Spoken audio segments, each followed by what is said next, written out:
beautiful etude with really a gorgeous melody, if you think about it, which comes back throughout the piece several times.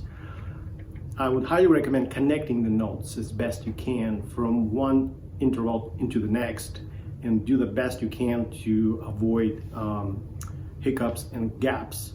Have fun, and if you enjoyed the video, please give it a thumbs up. I would appreciate it.